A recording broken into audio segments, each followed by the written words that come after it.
cry sounded, coming from deeper in the brush than he'd originally thought. There, a trail tramped down where someone had gone before him. He slapped away the limbs hanging across his path, sweeping the flashlight from side to side. The pounding of his heart mirrored the urgency of the feeble wail. Harvey stopped mid-step. 5 feet ahead, a bunch of fabric squirmed on the ground. He sucked in his breath and crept forward. He knelt, and the undergrowth pricked his knees. A funny smell hung in the air, both sweet and sharp. Harvey laid the flashlight on the ground, aiming the light, then reached for a corner of the fabric to uncover this foreign being whose squall had receded to feeble grunts and whimpers. He recoiled.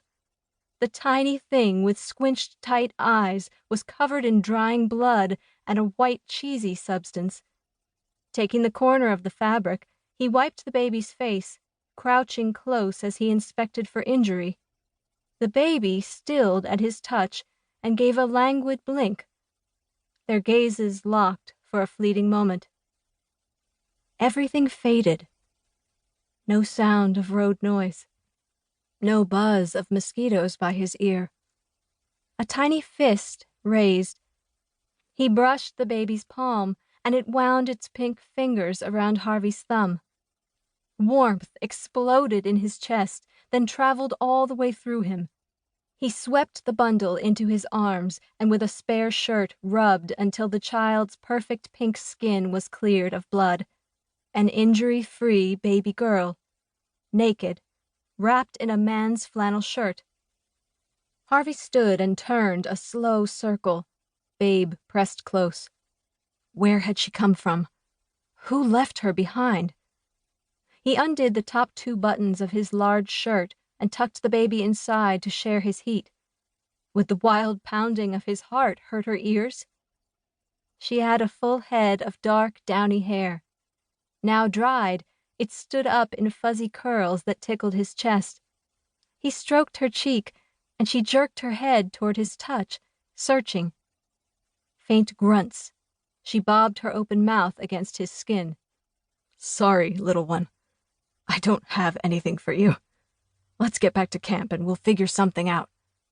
He had boxes of things stored for the day he found a use for them, but none contained bottles and infant formula.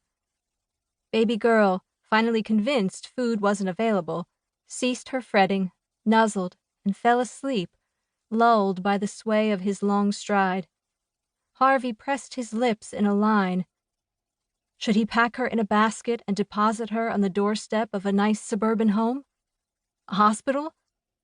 A shudder ran through him, and she squirmed against the movement. No, he wouldn't leave her. He'd spent his own childhood tossed about at the whims of others, and he didn't want that life for this little one, who was no more than a few hours old and had already been abandoned. Back at camp, a clearing in the middle of a circle of towering pines, he entered the lean-to he'd built over the past few years from lost lumber, cinder blocks, and a tarp, and settled the baby on the pallet so he could dig through his supplies. His supply bins were overflowing with boxes and boxes of noodles in styrofoam cups. After cleaning up an overturned 18-wheeler last spring, a road crew had left hundreds of cups of noodles behind as trash. He'd be eating lost noodles for years. Harvey might be labeled homeless, but he didn't beg.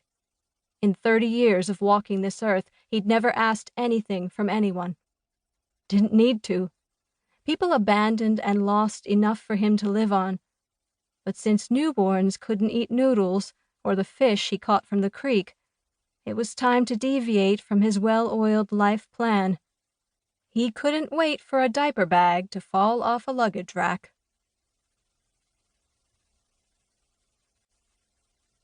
Chapter 2. Present Day.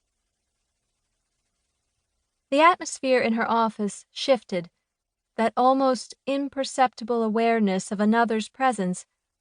Ivy closed a file and lifted her head. A pair of chocolate-brown eyes set in smooth tan skin peered around the corner of the doorway. Emmett Rawlings, the darling of